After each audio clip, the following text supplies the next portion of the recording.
Where would you find George Greene's grave in Sneinton? Well, this is St Stephen's Church, and you can see the flagpole in front of it, that quite iconic tombstone. If you go deeper into the graveyard and you come to a giant cherry tree, George Greene's grave is actually underneath the cherry tree. It has been elevated when it was restored in 1953, and here we now approach George Greene's grave. It's a series of 3 graves together. You can see other 2 gravestones, and it's this gravestone covered today in cherry blossom remains and the odd green cherry that the pigeons have pecked off. I was hoping to do this YouTube video when there was still blossom on the tree, but as you can clearly see, the inscriptions at the bottom of half of the stone says also George Greene, Esquire, BA, Fellow of King's College, Cambridge, son of the above George and Sarah Greene, who departed this life on the 31st day of May 1841, aged 47, and also John Greene, son of the latter, who died March 1st, 1852, aged 20. The upper half of the stone reads, "To the memory of Sarah, the wife of George Greene, who departed this life April 21st, 1825, aged 55. Also the above George Greene, who departed this life January the 25th, 1829, aged 70 years. So clearly, as we visit a graveyard and read the inscriptions on the gravestones, we'll see that some died very young, aged 20. And then the most commonest cause for death wasn't cancer, but was infections, bacterial infections, because there were no antibiotics. So if you got an infection and it overcome your normal defense mechanisms, if you had a pneumonia for example and the fever lasted longer than 3 days, the physician would tell you you would die. If the fever resolved by the 3rd day, you lived. So your hands were in the fate of the genes we were born with that enabled your white cells either to fight off the bacterial infection, or your white cells didn't fight off that bacterial infection. So here we are coming to the grave that's in front of the grave in which George Greene, the mathematician of Greene's theorem, is buried, and here we can just about make out in the memory of Catherine Greene, who died January 19th, 1860, aged 25 years. Very young. Most commonest cause being sepsis following childbirth. Also George Greene, who died the 12th, 1870, aged 59. Also of Jane Greene, who died September 1877, aged 75 years. So we are fortunate to have antibiotics working for us, and our aim should be to keep antibiotics working for our children and grandchildren, and that's why it's so important that we avoid all tearing all cutting in childbirth. Every cesarean section involves giving antibiotics at the time the skin is cut or before, so that there is no chance of any cell with bacteria inside it from the skin being implanted during the cut deep into the abdomen and into the wall of the muscle of the uterus as the uterus is cut and opened up. And then if it's stitched tight, this will form an abscess and sepsis. So to avoid these complications with cesarean sections, antibiotics are given. So I just thought I'd wander through these interesting tombstones. Why were these fascinating structures ever created? It's quite big, it's heavy, and that is the clue. And if you know why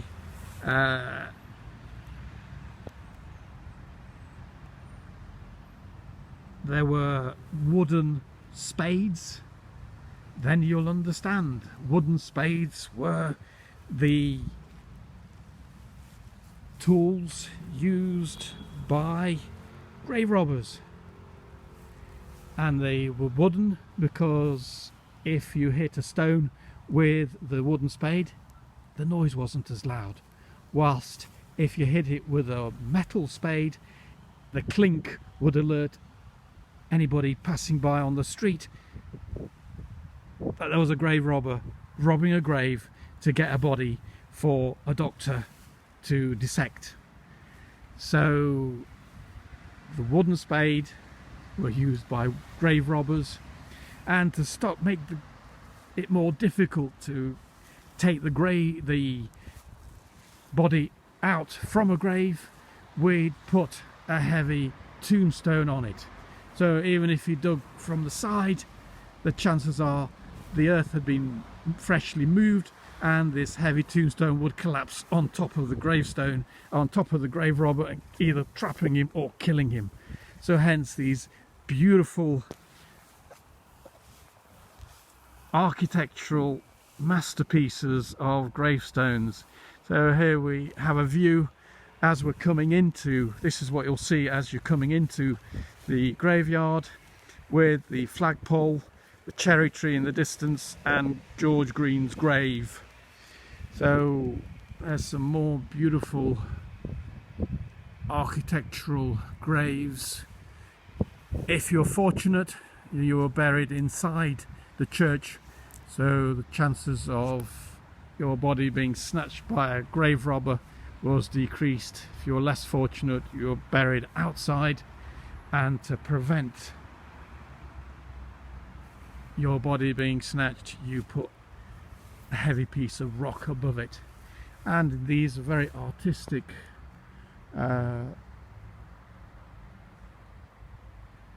gravestones. Some actually will say their profession, the profession of the person who rests beneath the gravestone. So we'll try and slowly walk to the entrance so you get an idea of where the church, St Stephen's Church, is. It's close to Greene's mill. He married he was the husband of the miller's daughter, and they apparently had 5 or 7 children. Here we have another gravestone. Richard Samuel Cox, beloved son of Richard and Elizabeth Cox, who departed this life May 19th, 1869, aged 28. Another young death, could have been meningitis. In the midst of life, we are in death. Also Elizabeth, the beloved wife of Richard Cox, who departed this life February the 16th, 1878, aged 78 years. Her end was at age And the above Richard Cox, who departed this life April the 2nd, 1878, aged 77. Ye also fade. So some beautiful artwork in a cemetery to enjoy. Be careful, because indeed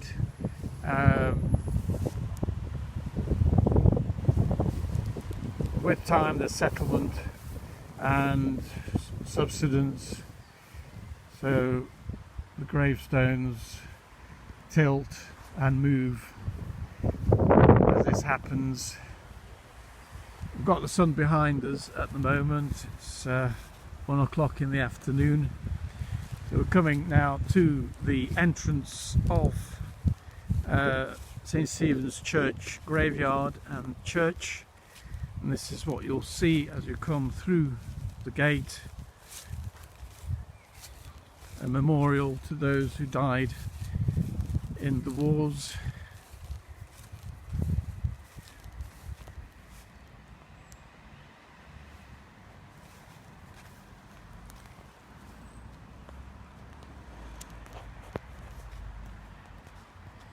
In grateful memory of the men of Sneinton who fell in the Great War 1914 to 1918. So, on the other side, I don't know if it just about managed to see, to honour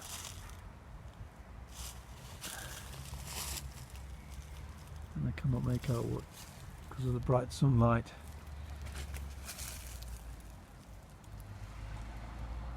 What it actually says. We'll have to leave that. I'll try and catch it on a different day when I do revisit the graveyard. Well, this is St. Stephen's Church in bright sunlight, and now we'll make our way to the entrance.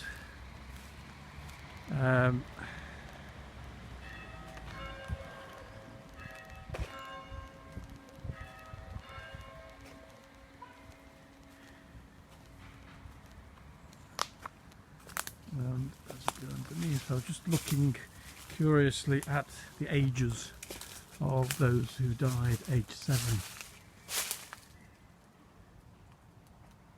Henrietta Maleficent Bass and his sister, who died on the same day, 7th, aged 7 years. He was 14. Again, probably an infectious condition. Most likely bacterial in those times when no antibiotics existed.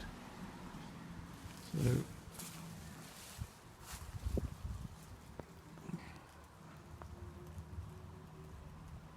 and the one next to it, another aged 33, beloved wife of the above, who died November 30th, 1854, aged is actually 28. I would imagine a complication of childbirth, or gallstones. Another one, 57. So we are grateful that we have antibiotics and they are working presently for us, and I believe it's our duty that we should ensure that they work for us and our children and grandchildren. And here we have loving memory of Anne, the beloved wife of John Walker, who died October 14th, 1881, aged 39, nearly 40. Gone but not forgotten also of the above John Walker, who died January 1909, aged 69. It is years since last they parted, and now they again meet in heaven to be united, never to be parted. So most, as the adage goes for gallstones, female, fertile, had children, 40, she probably had 12 children, and coming around the menopause, as far as producing children that would be able to withstand future attacks by bacteria, evolution had no use, and these mums died most commonly from ascending cholangitis. You had gallstones, female, fertile, fair, fertile, 40. You had gallstones. The gallstones got infection. It's inside the gallbladder with no antibiotics. That infection would spread into the bloodstream, and they had septicemia and died. Today, we'd give antibiotics to such a mum, and the infection would be controlled. The gallbladder would scar up, would toughen up, become hardened, and once the infection had settled, would go in either through the belly button, through laparoscopically, with a telescope tube, take out the gallstone and the gallbladder, and this mum would live beyond 40 into old age and become a grandmother to look after her grandchildren. So there are a lot of infections that took a lot of people. The infection before antibiotic caused by bacteria was the #1 killer. We can allow bacteria again to become that #1 killer and control human population size, or we can tell every mum, don't break skin, don't let the bacteria in, keep antibiotics working. If you don't have to treat an infection, the abscess, the septicemia, bacteria haven't seen the antibiotics continue to work because you haven't given bacteria the chance to become resistant. Again, we have in affectionate remembrance of Daniel, eldest son of Daniel and Martha Elizabeth Robinson of Sneinton Hollows, who died November the 4th, 1861, aged 23. Also the above Martha Elizabeth Robinson, who died March 9th, 1872, aged 62, in the hope of a gloriful resurrection. And the above named Daniel Robinson, who departed this life December 14th, 1873, in the 75th year of his age. The memory of the just is blessed.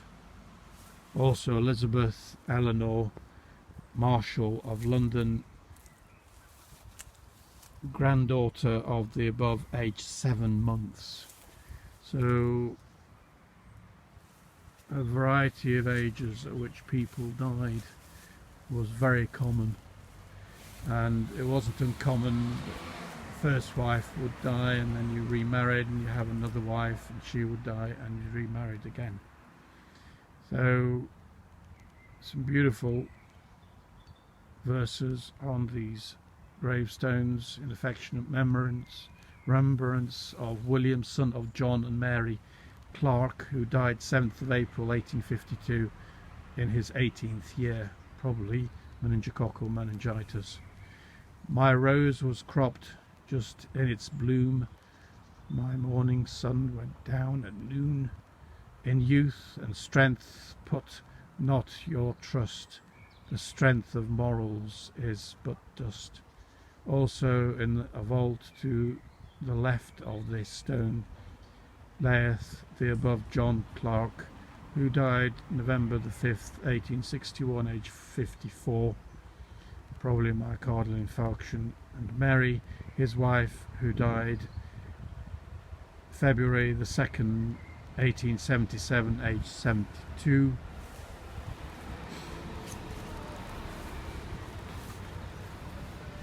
So some people lived a good age and some died early.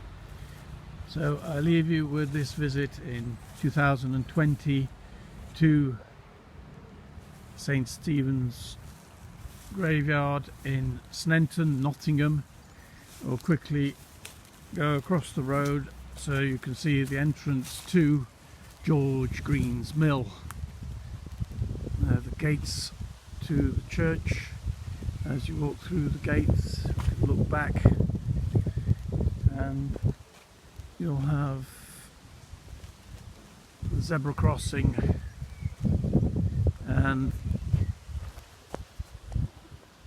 St. Stephen's Church yard meadow.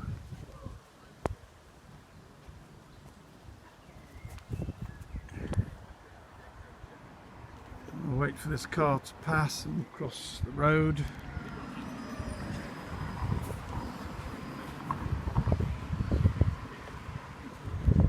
Thank you.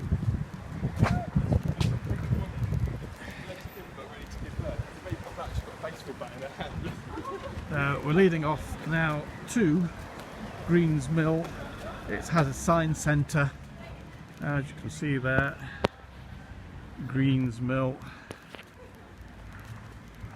We'll quickly go across the road.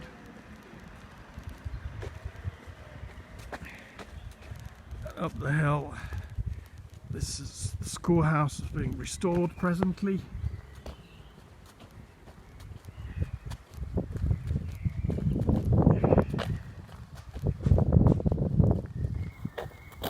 And car park here where you can park,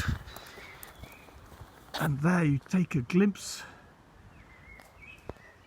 of George Greene's Mill, which was restored by volunteers who wanted to keep alive the memory of George Greene. There's a schoolhouse now being converted to a nursery, and here we have a closer look at Greene's Mill. Stairs leading up to Greene's Mill. Mill being on a hill, the highest point, to get most wind to turn the veins of the mill and grind the flour. So here we have a site of George Greene's Mill. The material sheets have been pulled off the wind blades, so they're not trapping the wind, causing the mill to grind corn. Still not in the season where there's been any harvest. Underneath is a little park, and I think with that I have some art sculptures here for you to enjoy. Oh, there's flower lovers who will enjoy those flowers, which I don't know their names. Everything is in blossom, the beauty of spring. There couldn't be a more beautiful picture than when the sunshine comes out. And these traditional old lampposts. A bit closer. So there were two types of blades. One that had wooden shutters that you could tilt the individual slats, either to allow the air through or to trap the energy of the wind, and the other two with material. So if it was very little wind and you wanted to keep the speed of the grindstones moving constantly to produce a particular type of flour, you can see the rope there has tied the material off the blades. That would be let down, and the back vane would direct the blades into the wind, so it would always rotate to harness the energy of the wind. Now we can see some little seats children can sit on.